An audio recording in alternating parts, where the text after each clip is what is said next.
Hi, everybody. I'm Joe Pasini, Starfinder's lead designer, and we're here today to talk about the newest Starfinder playtest for Nanosite, which is a new class, and Mechs, which I think need no introduction. But who does need introduction are my two co-panelists here. Why don't you go ahead, John? Hi, I'm John Compton. I'm Starfinder Senior Developer. And Thirsty? Hello, I'm Thurston Hillman. I am the Starfinder Society Developer. Cool. So we're here today to talk to you all about the playtest, sort of give you an idea of what Paizo playtesting even is in the first place, in case you're new to this whole process. And then we'll cover nanosites in greater detail, the cool new class, and mechs in greater detail. And then we'll have some time at the end for questions. So be ready with those questions. We'll be keeping an eye on chat. We already have a question for John if he has a guitar. So we'll hold that till the end. The public needs to know. So I wanted to start, we can go to the first slide here, which is just repeating what we said, which is who we are and how great we are. And has cool art from, I think, the Starship Operations Manual, right? Because, surprise, when you're doing a playtest, you don't have art yet. So we got to steal art. We need to playtest what the art will be. Come on. Yes, exactly. But this is totally a mech battle taking place in a simulation. If we go to the next slide, I want to talk a little bit about playtesting with Paizo. So Paizo has a long history of public playtesting for several of its games, systems. Here we've got the 3 character operations manual classes that came out. Was it last year? I have such trouble keeping track. It's all a blur when we're on a 6-month delay. Any case, we got a lot of really helpful feedback from playtesting those classes that fundamentally changed how they play and for the better. And that's kind of the idea here, is that, you know, as a writer or freelancer, I hate sharing my first drafts of things because I want it to be done and perfect in every possible way before anyone sees it. But this is sort of the antithesis of that, where we say, hey, here's what we're thinking. Tell us what you think. Actually use it, because we can play test it internally all we want. We can poke at the corners, but we're never going to get the kind of feedback and information that we get from hundreds or thousands of people trying this out and letting us know what they think. And, you know, constructive criticism is what we're after. So, you know, we have feelings too, but don't worry about hurting them. Just tell us what you think of the class and the mech system. So up on the screen, there's starfinderplaytest.com. You can just type that in and you'll get directed to our playtest landing page, and that has links to the forums, obviously a link to the playtest document, which has both the class and mechs. Now, of course, you don't have to playtest both. You don't have to playtest anything really, but we'd love for you to check something out. If you're interested in the class, you can totally just check out the class, build one, play with your friends, and be done with it. Take our survey, let us know what you think. The playtest runs for both the Nanosite and Mechs runs until September 18th. So you have all of August and then a little bit of September. We also, of course, have our Lost Galarian friends in Pathfinder doing a playtest that starts, I think, I wrote it down. It's September 7th. So there's a little tiny bit of overlap. If you're just playtest mad, then you're going to want to, you know, allot your time accordingly. But in any case, I mean, one way or another, they're going to want to get playtesting early. That way they can get several different games in, so they can get a great taste of what the playtest is about and get us awesome information so they can shape the future of Starfinder. Yeah. Exactly. Thank you, John. I also wanted to mention that the surveys will save your progress. So if you get a chance to build a nanosite and you haven't gotten a chance to actually play it yet, go ahead and check out the survey, see what kind of information, what kind of answers you can give, whatever you want to tell us. And then if you get a chance to actually play the nanosite before the playtest ends, you can come back and then finish out that survey. So it's updatable. If you change your mind, if you decide, oh, I hated this, but now I love it, so you can go change that 1 to a 5. So how to playtest? Well, there are as many ways to playtest this stuff as there are players out there. But generally, we'd like to see people building nanosite classes, building a mech, and then, if possible, taking it into a scenario, you know, using any number of our published scenarios or adventure paths, or, you know, your homebrew setting is totally cool. As long as you're using the rules of Starfinder as written, and the rules of the playtest is written, even if some of them are a little off or don't make sense. We have really important clarifications are on, again, the forums. So if you go to starfinderplaytest.com, you'll see a link to the forums, and you'll see any really important top level stuff that we need to communicate to you so that you can actually playtest for us. And another way to playtest that's pretty exciting, specifically the Nanosite class, is in organized play. So Thirsty, you want to talk about that a bit? I certainly do. So one of the things we learned with the Character Operations Manual playtest is that organized play can bring a lot of different eyes and a lot of different players to this process. And we really wanted to make sure that we were able to get new people coming in and looking at these from different angles, and organized play being one of them provides a unique opportunity. Now, what we've done is similar to what we did with the Character Operations Manual playtest, which is we provide some basic framework rules for creating a Nanosite character of first, fourth, or eighth level, so you can test out a few different permutations. Also plays in most of our scenarios except for like super high level stuff, so that's cool. Let's also let you get credit, so you get your credit for your regular characters as sort of a thank you for doing this. So kind of a full win for everybody as they're playing through this. Now, one other thing to sort of keep in mind with the playtest is we're keeping an eye on it. We've already certainly seen a few questions relating to, well, how is this going to work in organized play for the Nanosite in particular? We're working on getting some clarifications out there on how some of that's going to work. But for now, follow those basic guideline rules, and you could just kind of go in and test it out.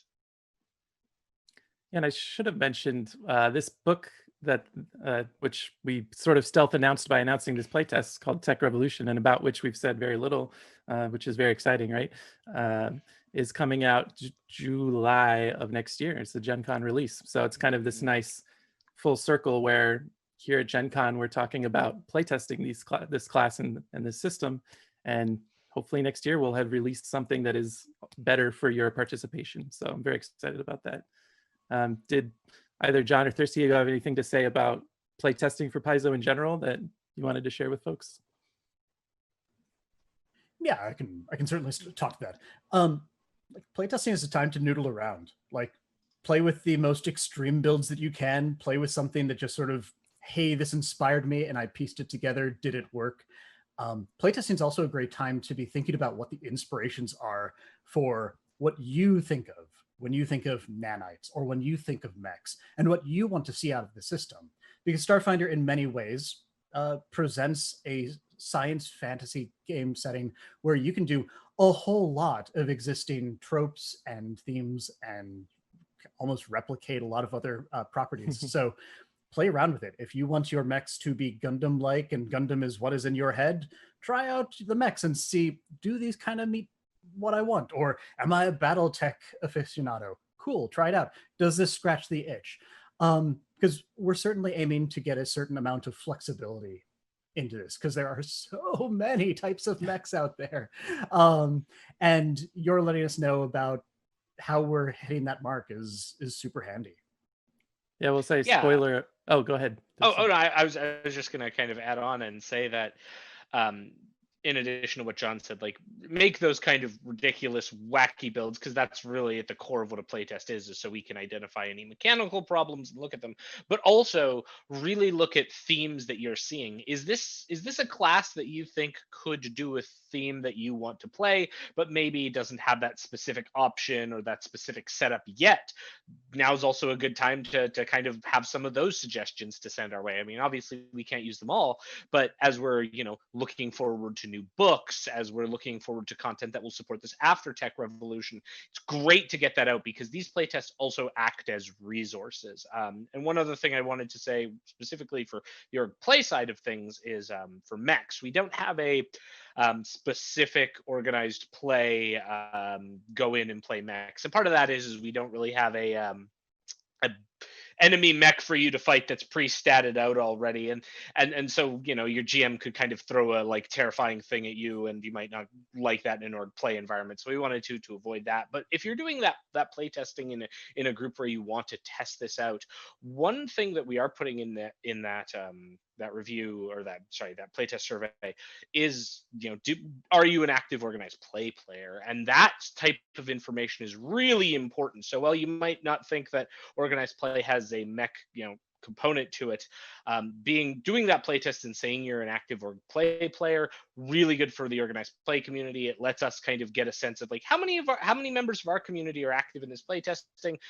Helps us out look at resource allocation. Like, wow, there's a lot of people in organized play who really like mechs. Maybe we should do some mech stuff. That really helps. So just something to be aware of. Yeah, those are great points. I'm realizing that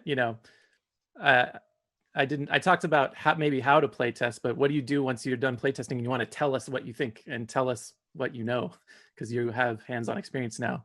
There are obviously millions of avenues. There's Reddit and Discord and this Twitch chat and the forums, in general, including the forums that we've set up specifically for this playtest. But the number one way is going to be our surveys, which again are at starfinderplaytest.com. They're two separate surveys, so you don't have to answer any questions about mechs if you're only testing the Nanosite, vice versa. And those are really going to be the most quantifiable ways we can look at people's information. And both surveys have sort of free form sections at the end where you can tell us anything that we didn't cover in that survey. So if, we're asking you questions, I wanted to say to John's earlier point about how many different kinds of mechs there are. There is a question in there about which kinds of mechs are you most interested in representing in Starfinder. And there's a huge list. And it's kind of, I'm watching it in the background, as a little race between different properties. But you can also, but I'm also using it as a sneaky way to learn about cool new mech properties that I had no idea about, because of course there's an other option where you can type in your own favorite mech, media. So yeah, surveys are the number one way to do it. Of course, we're going to be looking at the playtest forums. Of course, we're going to be answering your questions today and looking at what you have to say today. But surveys are definitely the number one way to get heard by us about what you want to see in this class and this system. So with all that said, let's dive into a little bit more about the Nanosite. So kind of want to use this time not to just talk about, because the playtest document's out there, you could be looking at it right now as you play along at home.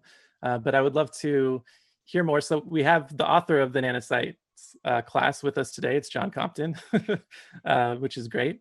So I'd love to hear about some sort of inspirations behind the class, our methodology for getting it to you. So it started in kind of the group mind and is now sitting in a text document. So how did that happen?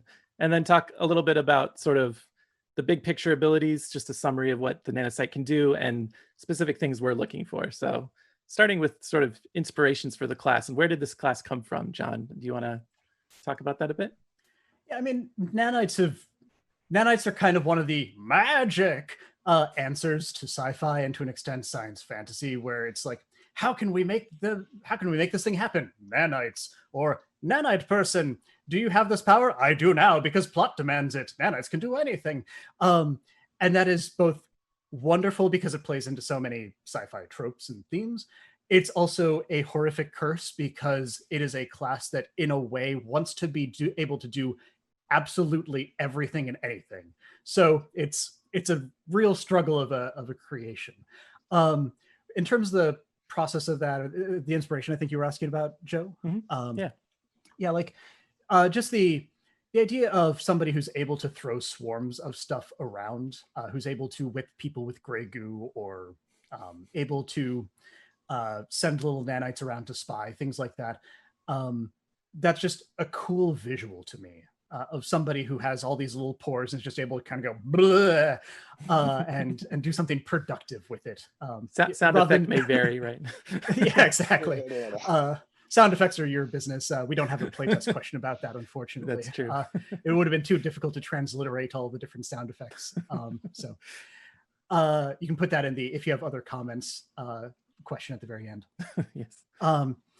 But there are a lot of different character inspirations for folks who have nanites or some form of like augmentation technology in their system.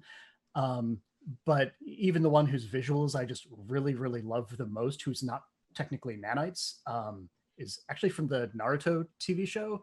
There's a Shino Aburame guy who has just bugs crawling through his body and can swarm them out and eat people's faces off. And I find that visual is deeply gratifying. And so there's an extent to that where I'm just like, can I play somebody who's creating that same feel, that same effect? The answer is yeah. Jump in and say, I like what you added to the class. And it sort of carries on with Starfinder themes of the exact way your abilities work is totally up to you. So can you tell us a couple ways that you might have ended up with control of nanites? Because I think that's a really compelling feature of the class. Yeah.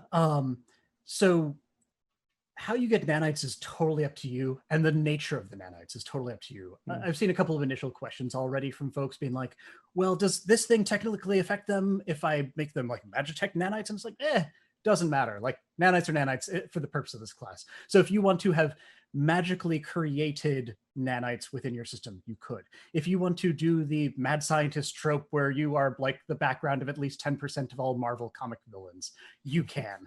And you experiment on yourself and nanite person. That's totally fine. If you want to have been infected by some sort of thing that was supposed to be an attack form, but in fact found a welcome home in your body and now you're buddies, you could totally do that. Like all these are options and way more. Can you talk to your nanites? Can you actually communicate with them?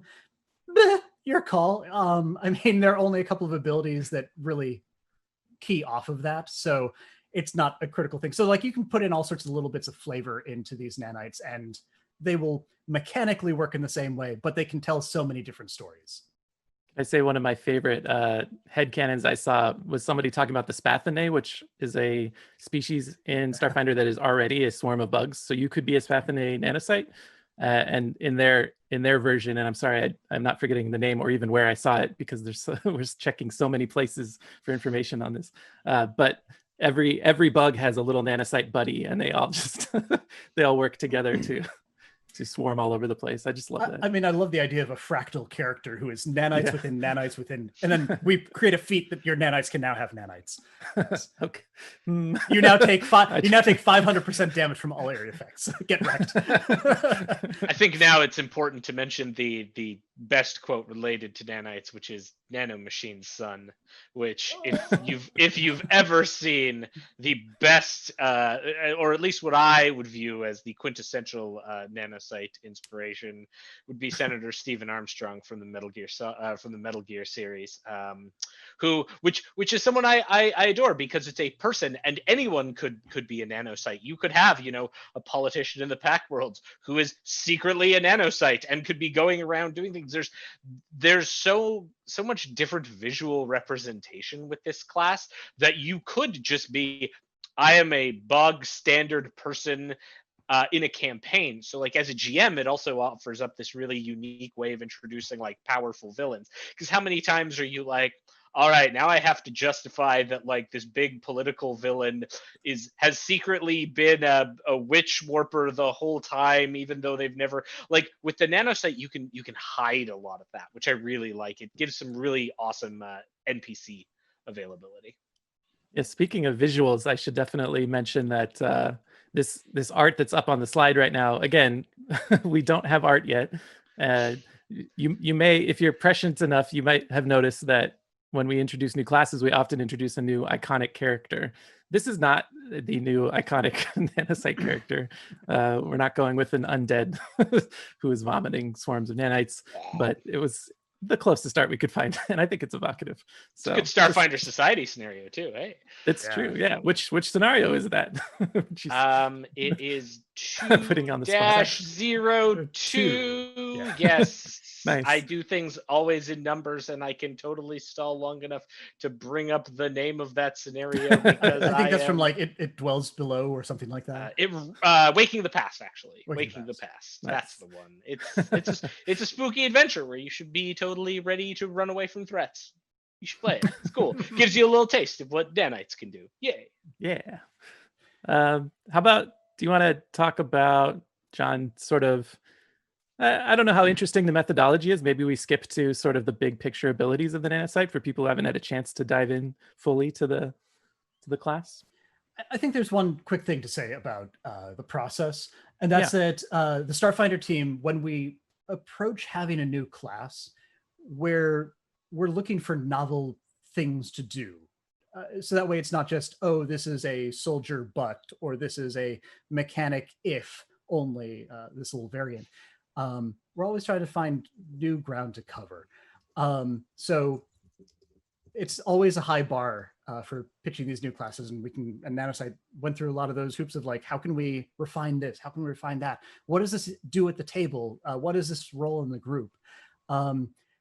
What is this better than for certain things? And what is this going to make a conscious effort to not overshadow? All this is a big part of our internal design process. And the playtest only refines it. It's a great point. So abilities. So the main thing that your Nanosite can do is that they have this ability called the Nanite Array. And the Nanite Array is basically your personal colony of nanites. And your colony or your array acts kind of like a cohesive unit, where it's all trying to do, or the majority of it's trying to do one thing at a time. And you can say, I want you to become a cloud and eat people's faces. And they'll be like, you got it. And then you'll be like, wait, next turn, come back. I need a laser rifle. And it's like, we know how to make a laser rifle. You got it, Captain. And they will form into a laser rifle for you to use around a battery that will then be used as the ammunition. Or if you want, you can just say, everybody back in, and they will flood back into your body. This is called the Sheath Array, which is where they're personally reinforcing you or even covering part of you. It'll give you a little bit of like extra defense. It'll help you move faster, things like that, where when you think about the augmented super strength sort of figure who has the nanites to make them super cool, this is the Sheath Array. So yeah, gear, clouds, and the sheath mode are all of the main things that your nanites are trying to do. And again, you can redirect them mid-combat. So a lot of the design play that we had was, how can we make it so that as a nanosite, you are inclined to sort of switch between different modes as you're going. You can certainly play always using like, here's my gear, my nanite gear autocannon. You could walk around and never change out of the autocannon, and you could still have a great time. But you're sort of incentivized to go cloud, now sword, now me, and have that flexibility. So that's one of the pieces. There's also a thing called your Nanite Surge. And Nanite Surges are a little pool of extra uses per day to do extra powerful things. This is where you are yelling at your Nanite Array to, no, go do the thing, but better, like, come on, extra push. So they will empower little bits of what you're doing. Some of your abilities that you gain later on also call upon Nanite Arrays. Think of this as a slightly different pool from your resolve points, which have their own uses that also show up in the class. But this is just a couple of daily nudges that you can use with no guilt whatsoever. But the nanosite, as they gain levels, gradually gains more and more ability to become more of the swarm themselves. So it starts off with things like defensive dispersal, where your nanites will form a brief shield or will, in a split second, melt part of your body into nanites and reform it as an attack comes in and goes through you. So it's a little defensive boost that you can do as a reaction. But even later on, you can potentially gain the ability to melt down into a puddle or even a cloud of nanites yourself. You can gain the ability to send your nanites to go out spying. You can do all sorts of wild stuff like that. So you just get more and more capabilities as you go. But you do start out at level 1 with all sorts of fun things to do. So yeah, you've got these three basic forms, arrays that you can send your nanites into, and then you get to choose how you want to further modify those, like which are interesting to you. Yeah, it's the basic idea. Is there anything in particular that y'all are interested in hearing from folks about them? We have specific survey questions, of course, and then the free-form answer. But is there anything you, now that the Nanosite is out there with people, you want to know about in terms of feedback? Yeah. I want to know how players are finding the Nanosite fitting into their group dynamics. dynamics. Like, does this class have a good role that it is, it's filling a niche, it's helping out, is it more of like a standalone kind of class?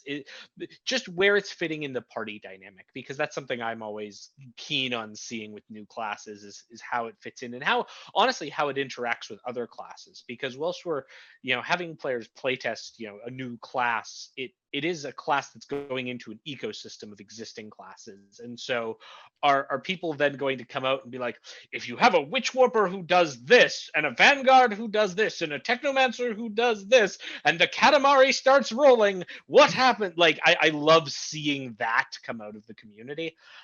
So really excited to see how it plays out with all of those different connections.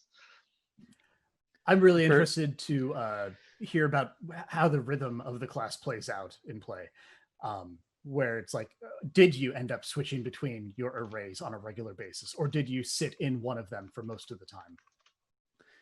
Yeah, for me, one of our open-ended questions on that survey in particular is, and again, feel free to share this info with us in any vector you like, but the survey is where we're going to have the most consolidated view of it. Is there something that you wanted your Nanosite to do and you just couldn't do it? You looked around the class and you're like, wait, I don't get to do this cool thing that I should obviously be able to do as a Nanosite? Because we're a bunch of creative, smart people. I'm talking mostly about John and the rest of the team here, but we surely did not think of everything. And so I'm very interested to see if there's sort of a groundswell, a grassroots movement towards like, yeah, of course, Nanosite should be able to do this cool thing that you didn't even think of.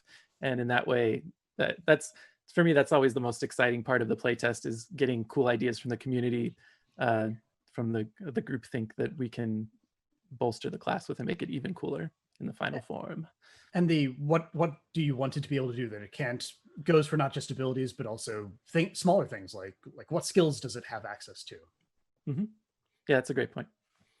So that is going to cover us for the Nanosite for now. We'll get back to it in the Q&A if you have any questions. But let's talk about the other component of this playtest, which is Mechs. So kind of same questions to, once again, John, along with Amanda Hammond, who is, let's have a moment of silence, no longer with Paizo, moved on to cooler things, or also cool things. And so the two of you got to write Mechs. Do you want to talk about inspirations for Mechs? Because I mean, that could take the rest of our time, but if you could, I'd like to hear from Thirsty too here, because I don't know, just looking in the background somehow, I feel like you might have something to say on the matter. No, I don't like Mechs at all.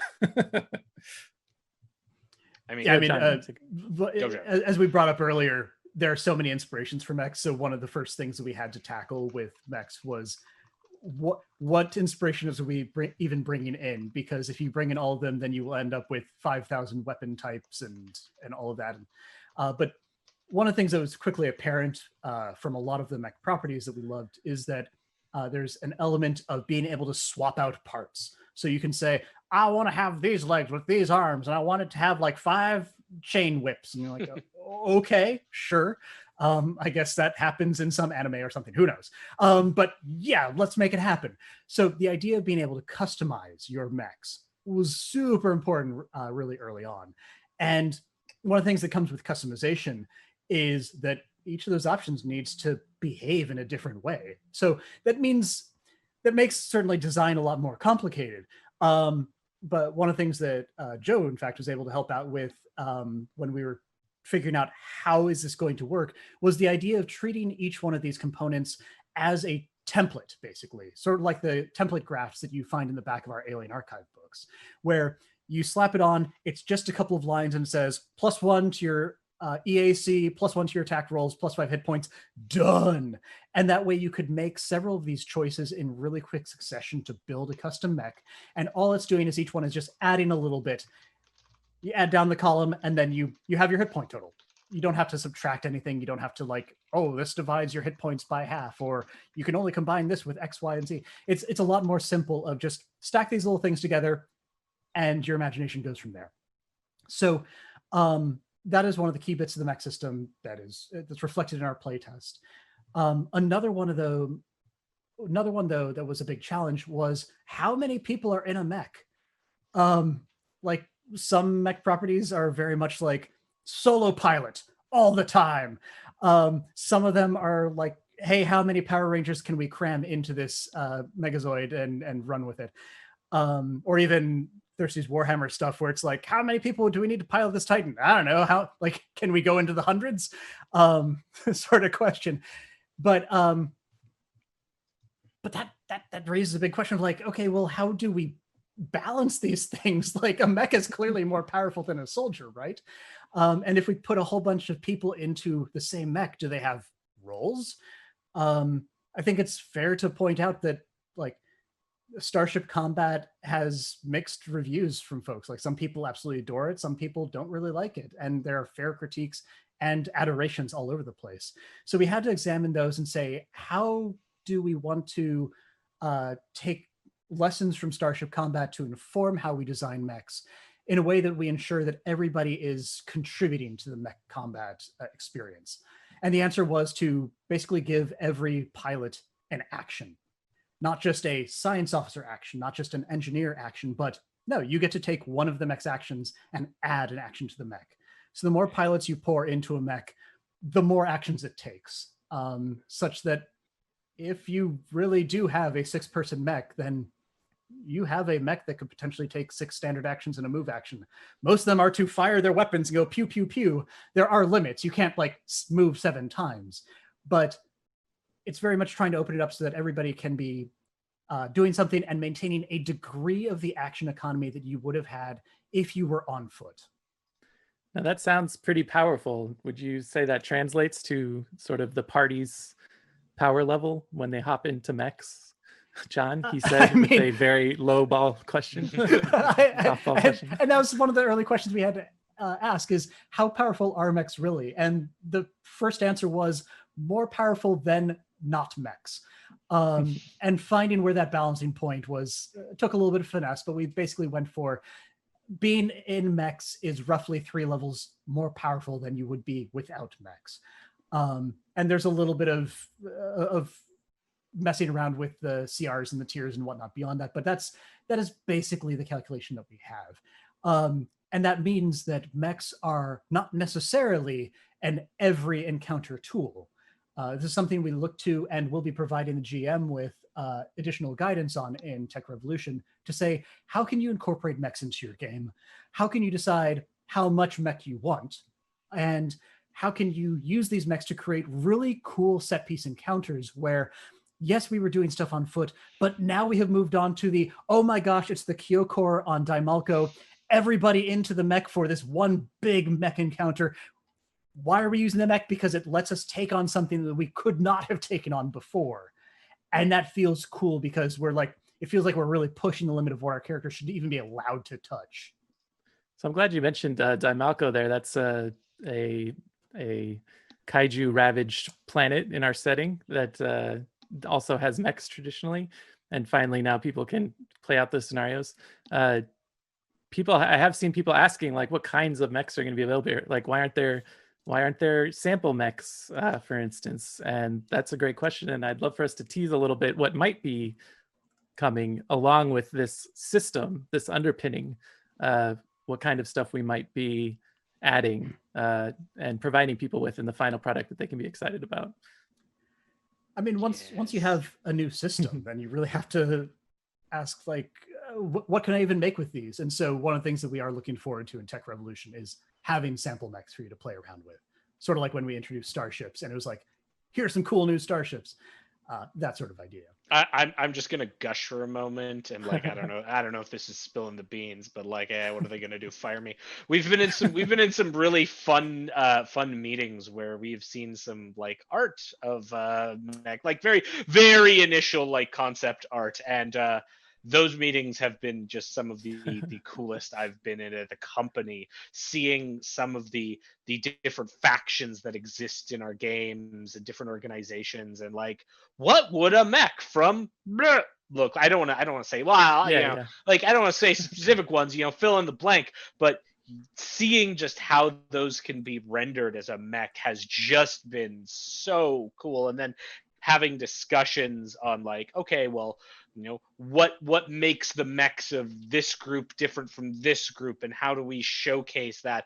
Those have just been some of the more interesting and I think dynamic conversations we've had on the Starfinder team, just from all of us getting involved and pitching ideas and bringing in the sort of different knowledge bases we have. Those have been really, really fun. So I do think that when it comes time to seeing Tech Revolution and some of the artwork that will come along with these mechs, and just some of the base design that's going to go into, again, what makes some of these mechs. I see in chat, like, what's an Eoxian mech look like? It's really cool. That sort of approach is going to be great. Yeah, shout outs to Kent Hamilton, who's doing those sketches, and Sarah Robinson, of course, art director. She has a really cool title now. I'm blanking on, of course, but I feel bad for them sometimes. Oh, thank you. She, they come to us, show us these awesome sketches, looking for feedback, and the first few seconds is everyone just being like jaw-dropping silence and saying like, "That's awesome." It's like, yeah, but give us actual feedback. So, and then Kent is great because it's like, I like this. Can you turn it into, I don't know, like a centipede? Yeah, sure. In the meeting. So neat. You'll see some really interesting stuff, I think. Yeah. How about specific feedback we're looking for in our Mech system? We've already gotten some that's been very useful. And we're paying attention to that, of course. But is there anything in particular? I've already sort of showed my hand here about wanting to know about the inspirations, like the kinds of mechs that people want to play. I think that's actually really going to help us narrow the system to more specifically what people are looking for. But do you all have anything like that? I mean, one thing that I will just reiterate is I'd love to see what the organized play involvement is in this, and that's a little personal, but again, just seeing how many people from organized play are interested in mechs, want to see it ported over into like organized play scenarios and whatnot. So their involvement in the playtest will really help us get a sense of how many people in our community are interested in this. Mm-hmm. I mean, one of the most aggressive things about the mech design is how the action economy is handled. And the idea of, wow, if we have a crowded mech that does have these 5 or 7 actions, seriously, how does it play out? How did it handle? Did everybody have a chance to feel like they were contributing with everybody crammed into the same helm? Did your opponent stand a chance? Did you feel about 3 levels stronger in all the things? Or even when I was running some local playtests of the system before we sent it out to everybody here, just does it feel cool? Like, did you enjoy it? Did you walk away saying, you know what, an on-level challenge did feel like a challenge? These are all really important things because no matter what the mechanics are, we want it to feel cool. We want it to feel rewarding and gratifying to be able to step into a mech and say, this is a thing that I'm going to do, knowing that I'm going to feel even cooler rather than, I guess we have to mech things now, don't we? We totally want the more fun side of it. Yeah, that's something I should reiterate for kind of both playtests here, is that for me, I don't know about everyone else, although I have suspicions, but sometimes just building a character is more fun than, or sometimes you just build like 6 characters and you only ever play with one of them. Just the process of like diving in and saying, ooh, what options? Like I have all these options. What am I going to pick? What backstory am I going to create?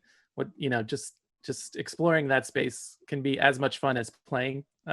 And we're interested in that information from you too. So if you only get to build a mech, we want to hear from you about what that process was like, what could be improved, what you liked, what you didn't like, all of that. So please feel like, your information is valid, even if you don't get it to the table. Now, granted, everything John and Thirsty just said is true. We want to know about the actual play experience too. And that's really valuable for us to get a bunch of hands on that system so that we get more information than we can alone. Because as John said, he did the local play test, but hundreds of hours of playtest is always going to be more revealing than our limited ability to do so.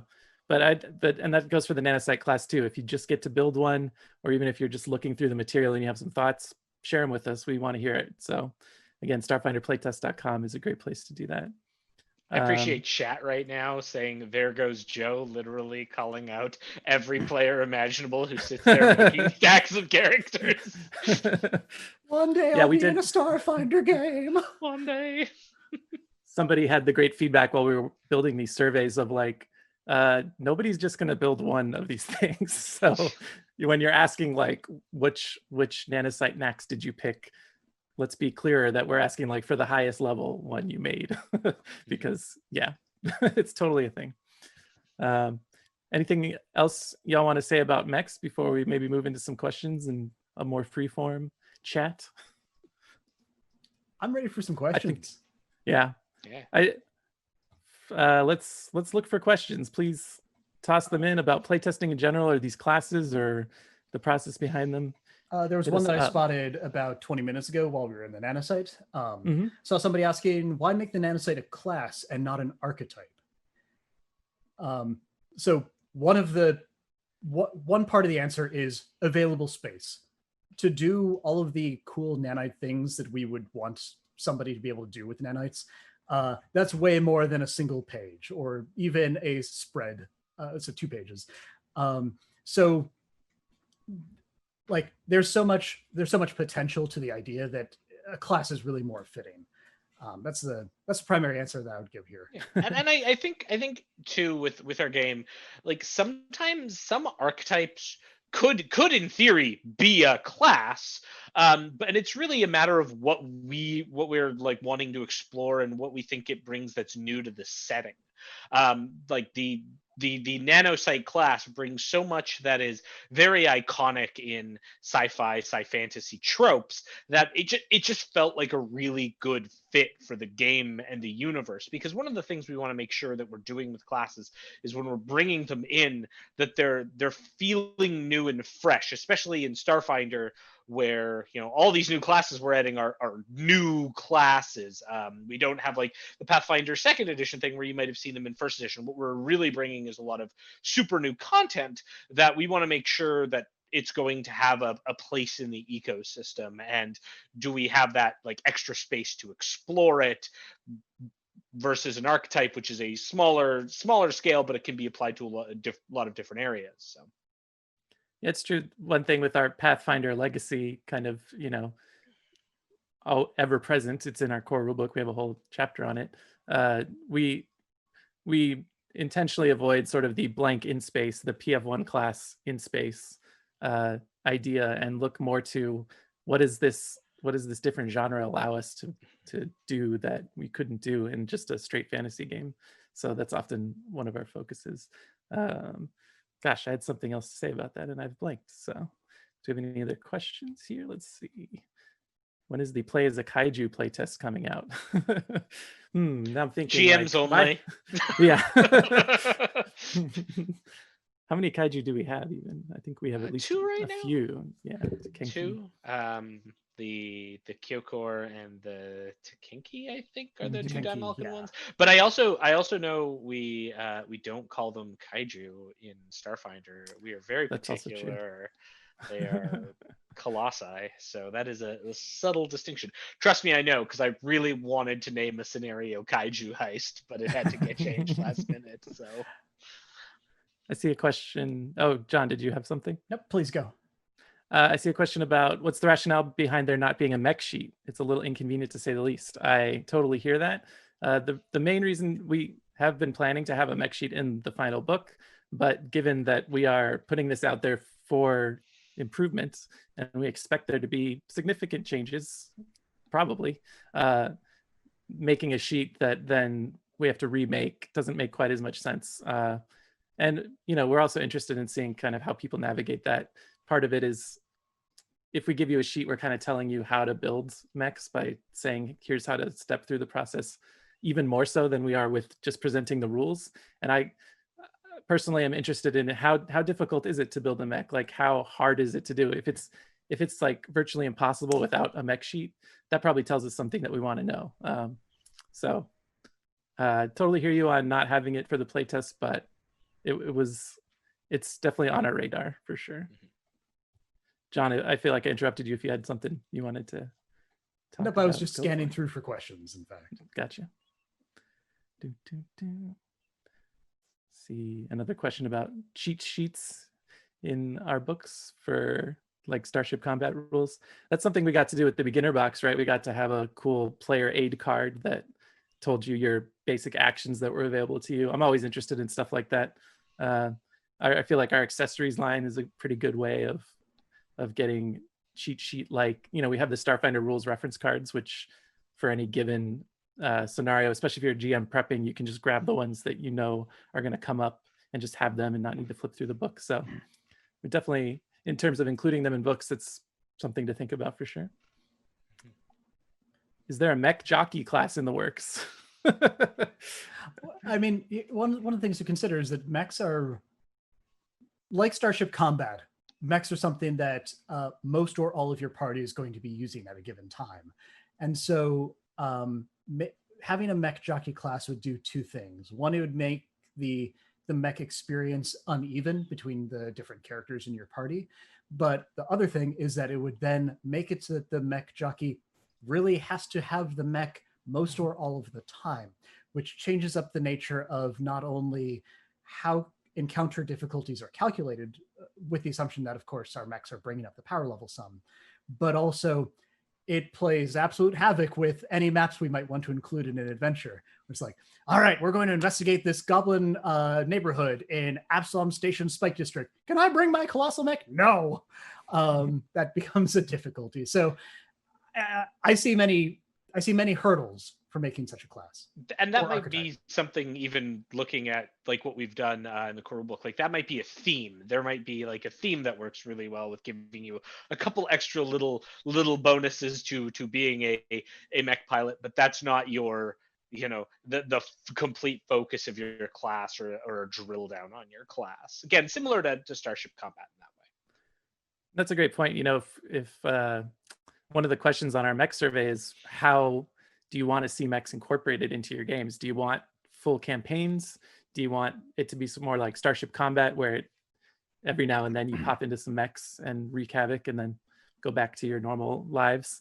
And, you know, I'm thinking of adventure paths we do where in the first volume we'll say, you know, here are some themes that would be good for your character in this campaign. So if we were to do a scenario or an adventure path, or if you're doing a home campaign of your own design and you know you're going to be in mechs the whole time, then having that sort of initial option, like Thirsty was saying, about where it's tweaking your character so that with the foreknowledge that you're going to be using it a lot, it makes a lot of sense.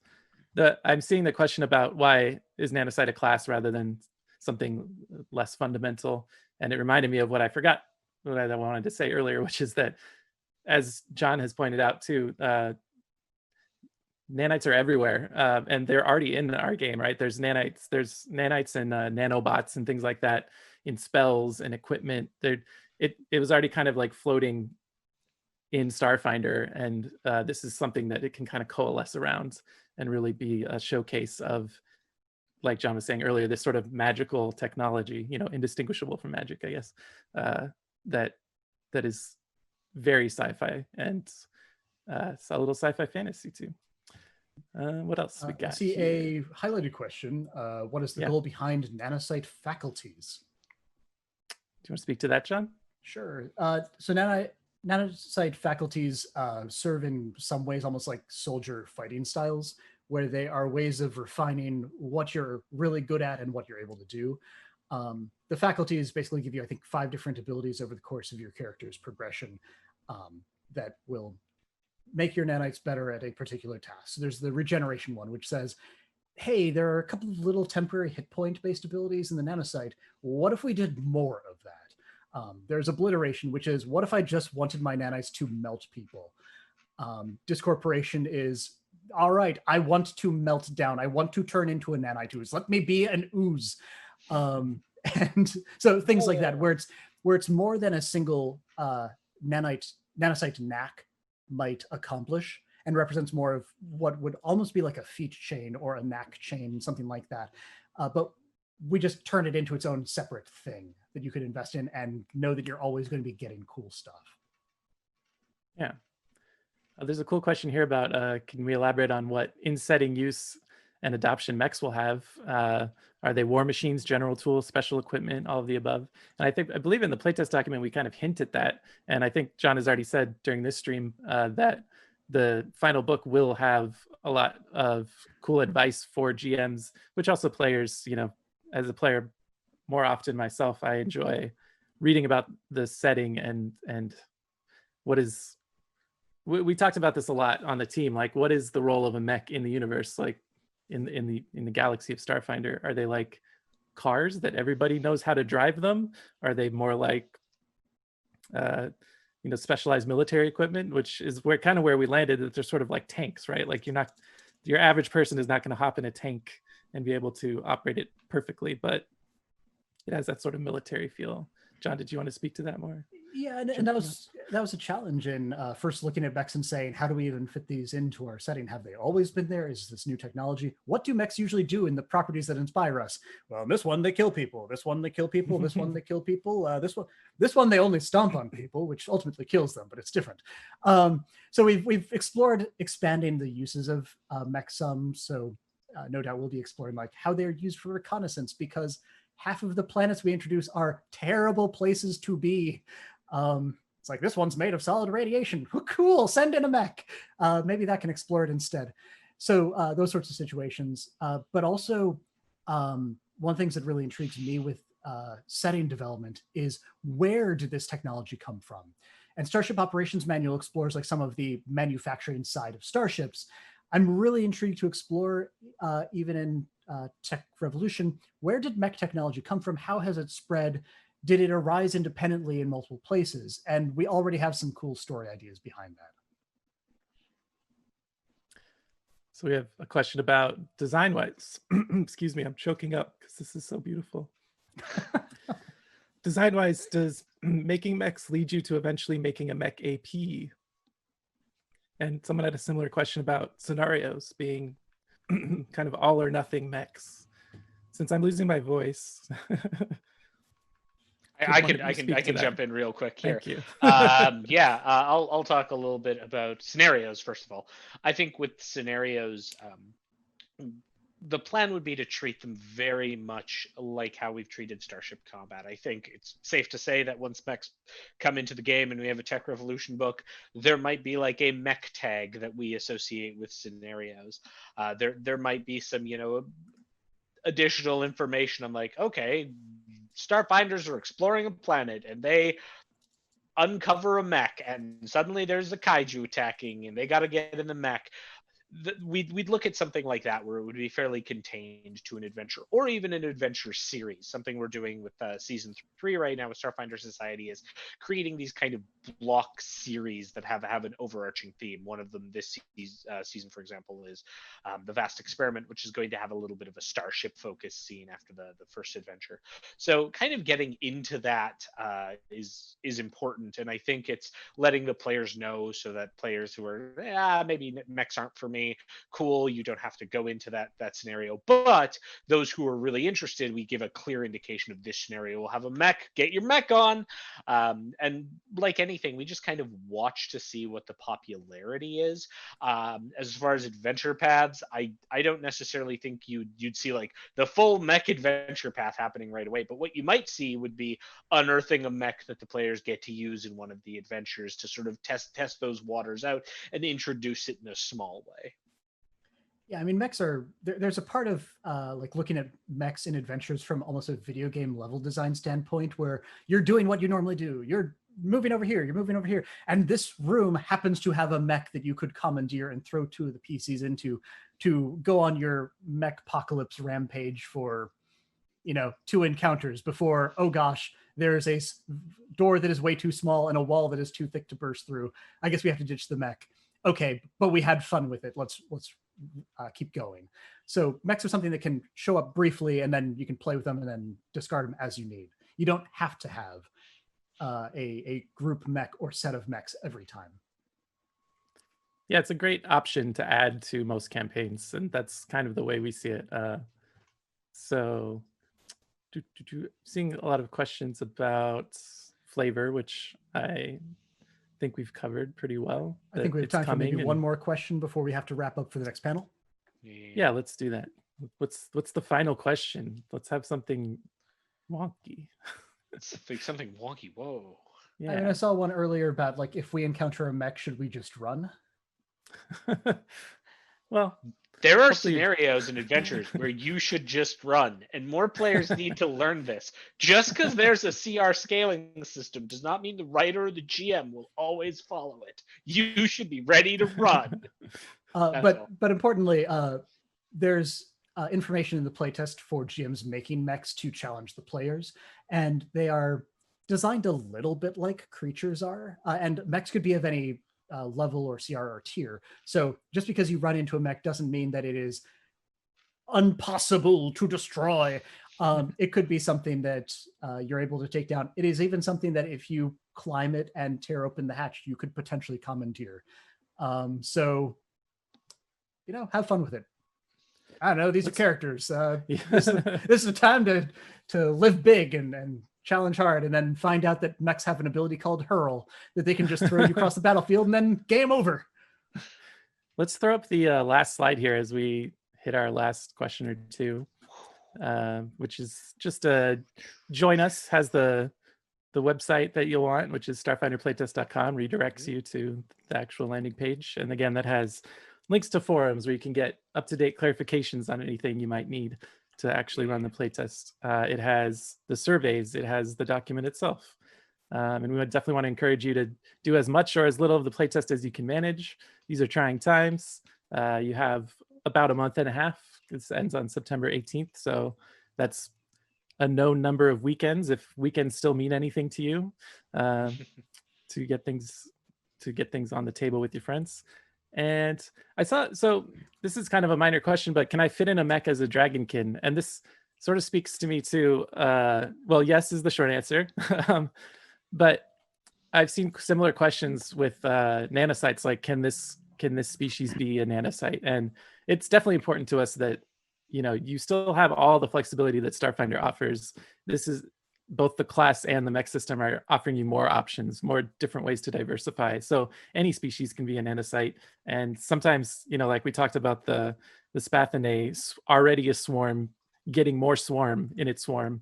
Yeah. That I think those provide cool storytelling opportunities where at first they might not make sense or be a little counterintuitive, but then I feel like that provides more opportunity for creative storytelling and just role-playing in these role-playing games that we play. So I think I'll leave it here so that we can get ready for the next panel. I want to thank John Compton and Thurston Hillman for joining us today, talking about the playtest. And thank you all for participating in whatever way you can in the playtest and helping us make this class and this mech system even better for the final release next year at Gen Con. So we'll see you then. Thanks all. Transforming sounds.